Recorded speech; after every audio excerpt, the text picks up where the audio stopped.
Oh, merci vraiment. Vraiment, je ne sais pas Théo, mais merci vraiment beaucoup de nous avoir mis sans Donnarumma sur notre route.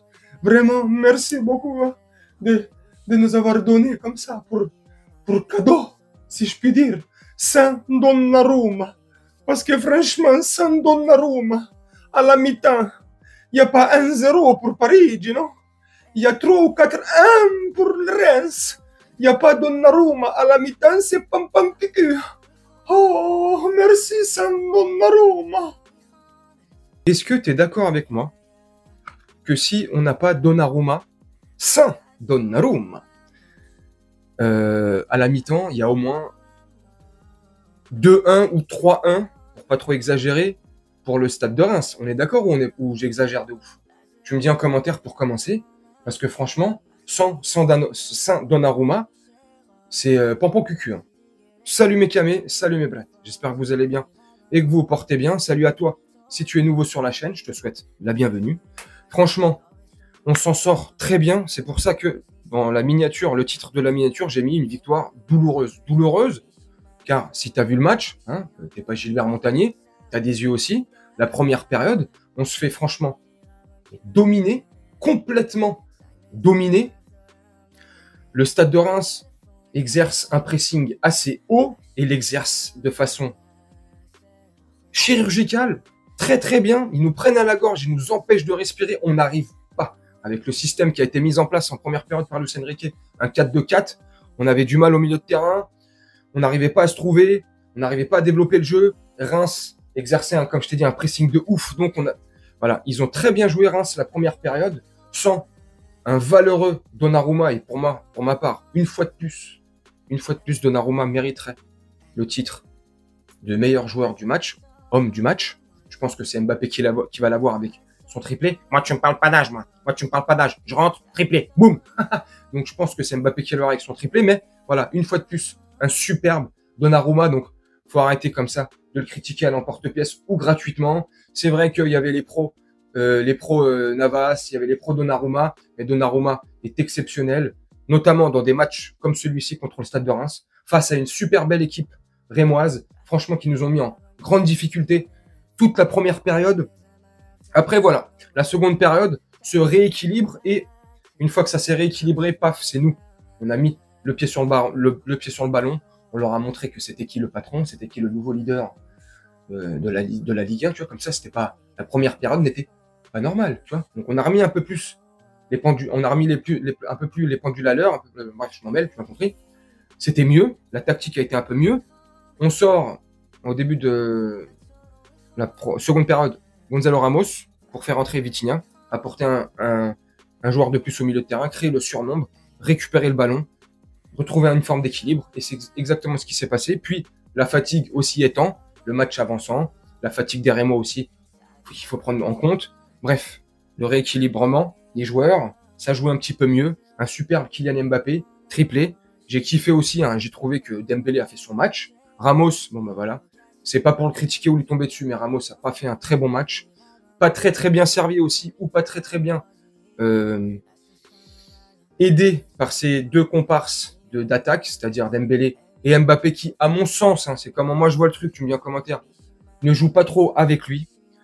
Les milieux de terrain le fournissaient un peu plus en ballon, mais bon voilà, un mauvais match de Gonzalo Ramos, un très bon match, je te dis, d'Mbappé et de Dembélé, mauvais de Gonzalo Ramos. Au milieu de terrain, Warren Zaïre Emery a fait le taf. Première fois sélectionné et appelé par Didier Deschamps avec les A.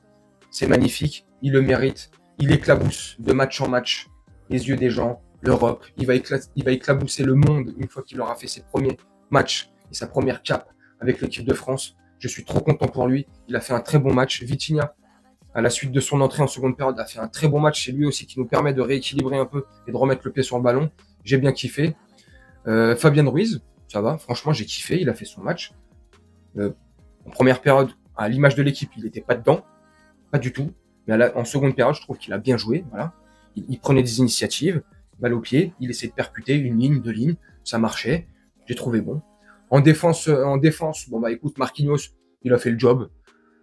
Je vais pas te dire à chaque fois, à part la première période, parce qu'en première période, tout le monde a été nul. Donc voilà, tout le monde est dans le même panier, à part Donnarumma.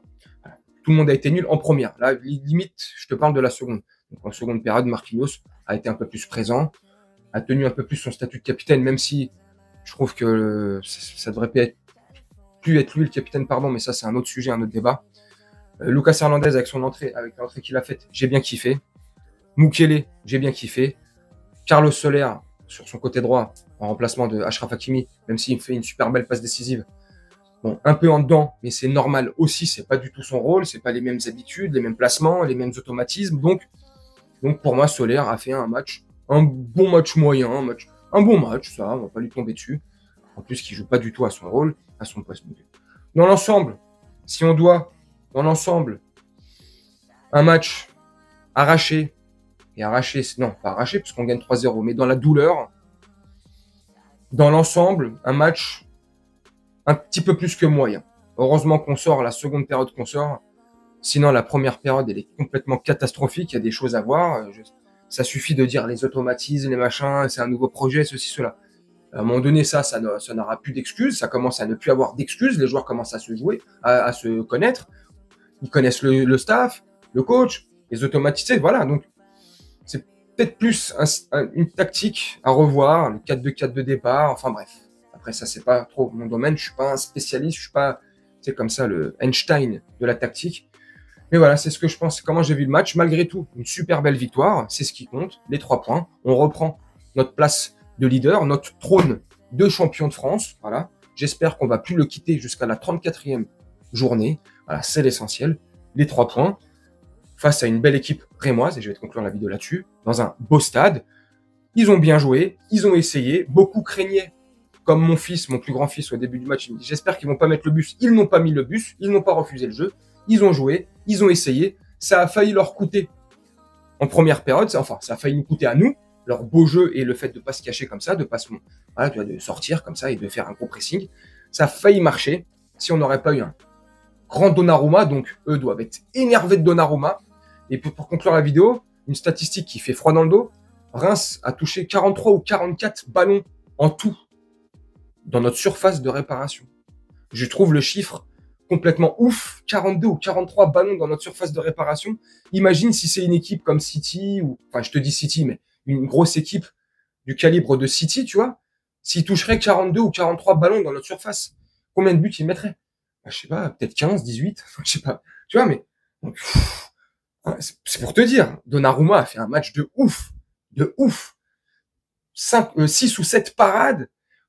Oui, effectivement, 2-3 frappes qui sont plus ou moins sur lui, mais il faut être placé au bon moment. Il a été là. Franchement, merci Donnarumma, parce que sans Donnarumma, il n'y a pas 3-0. Ça se trouve, il n'y a même pas de victoire. Enfin, tu vois, tu me dis ce que tu en penses en commentaire. Moi, je vais te laisser là-dessus. Je vais faire un petit montage tranquillement. Et on se retrouve bientôt pour une prochaine vidéo. Je te souhaite une très bonne journée, une très bonne soirée ou une très bonne nuit. Et je te dis à très bientôt. Ciao.